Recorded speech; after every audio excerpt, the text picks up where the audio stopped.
Have you ever considered that problems might be the very reason humanity evolves? Perhaps they are one of the primary drivers of our progress. While this isn't a common thought, Mark Manson argues in his book that problems are actually essential to our growth and, surprisingly, one of the biggest keys to happiness. Welcome to the breakdown of Chapter 2 of The Subtle Art of Not Giving a Fuck. Today's topic is incredibly dense and thought-provoking, so get comfortable. We are going to dive deep into a new perspective on how we view the struggles in our lives. The depth of this book is what makes it stand out. You've likely heard about solving problems before, but Manson takes it to a level that forces you to look at your life through a completely different lens. He begins this chapter with a story of a prince from over 2,500 years ago. This prince's father, the king, wanted his son to live a life of perfect happiness, free from any kind of pain. He built high walls around the palace and ensured the prince never saw the outside world. Every whim was catered to, and every luxury was provided. The prince grew up in total bliss until he reached adulthood. But as they say, the forbidden fruit is always the most tempting. He eventually convinced a guard to let him outside the walls. For the first time, he saw the real world, a world of duality. He saw health and sickness, wealth and extreme poverty, life and death. The prince was devastated. Having lived in a sheltered bubble, he had no tools to process the suffering of others. He returned to the palace feeling a deep sense of boredom and resentment toward his father for hiding the truth. He eventually decided to leave the palace forever, but this time he went to the opposite extreme. He chose to live in total misery. He slept on the streets, begged for food, and intentionally lived in the harshest conditions possible to understand life. After years of suffering, he realized a bitter truth. He sat under a tree and decided he wouldn't leave until he found the answer to a single question. Which life is the correct one? The eternal luxury of the palace or the extreme suffering of the streets? His conclusion was profound. The answer lies in the duality of both. Suffering is inevitable, whether you live in a palace or in the gutter. It exists in every version of life. This idea of relative suffering is something we all experience. If you compare your problems today to the ones you had 10 years ago, today's problems probably seem much more complex. But back then, your high school problems felt just as heavy and overwhelming as your adult problems do now. This proves that suffering isn't necessarily about the size of the problem. It's a constant part of the human experience. We shouldn't compare our struggles to others because to the person living them, every struggle feels heavy. Manson argues that happiness is not an equation. There is no such thing as, I will be happy if I get this, or I will be happy when I achieve that. Happiness isn't a destination, it's a process.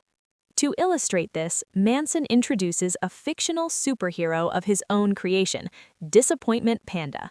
This hero doesn't save you from falling buildings. Instead, he knocks on your door to tell you the harsh, hurtful truths you don't want to hear.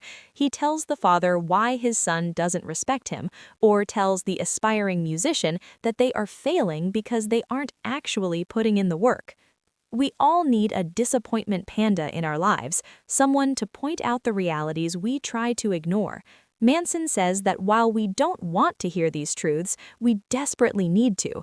It's like a medical checkup. It might be uncomfortable, but it's necessary for your health. Now, let's look at a panda truth. Suffering is biologically good for you. Pain and dissatisfaction are actually indicators designed to drive change. Think about the physical pain of stubbing your toe on a table. It's a horrible feeling, but that pain is what teaches you where to walk and how to navigate the room. Without that pain, you might keep walking into things until you cause permanent damage. The same applies to psychological pain. When you feel the pain of a bad financial situation, it drives you to find a better job.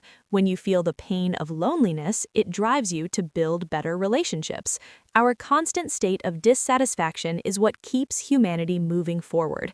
Whether you're a billionaire or someone struggling to make ends meet, you will always be looking for the next better thing. This holy restlessness is why we have technology, medicine, and art. Even Manson suggests that our painful memories are tools. We often wish we could erase the memories of people who hurt us or mistakes we made, but if we did, we would lose the lessons that prevent us from repeating those same mistakes. The pain in your memory is a shield for your future. The secret to life is happiness comes from solving problems, not from the absence of them. Life is a never-ending series of problems. When you solve one, you simply trade it for a better problem. If you buy a house to solve the problem of renting, you now have the better problem of maintenance and property taxes. Happiness is found in the act of solving those problems.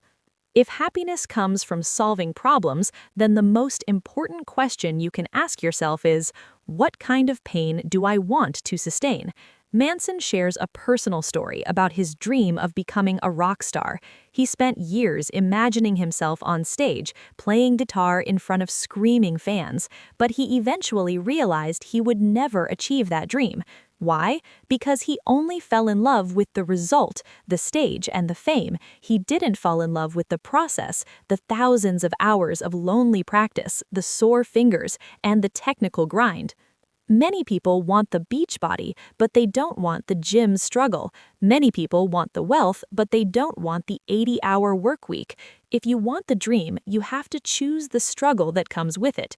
If you don't choose the problems you want to solve, you will spend your life solving trivial problems that don't matter and bring you no joy. As we wrap up this look at Chapter 2, let's summarize the key takeaways. Suffering is universal. It exists in every lifestyle and every social class. It is relative, so stop comparing your size of pain to others. Suffering is a drive. It is a biological signal that forces you to improve and change. Life is a series of problems. Don't wish for a life without them. Wish for a life with better problems. Happiness is in the solution. You feel a surge of joy when you overcome a challenge. Choose your struggle. When picking a goal, don't just ask, what do I want to achieve? Ask yourself, what pain am I willing to go through to get there?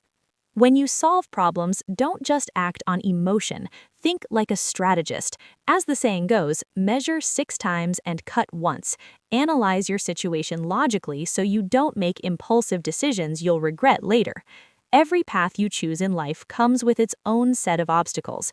If you choose to be successful, you choose the hard work. If you choose a great family life, you choose the effort of communication and self-development.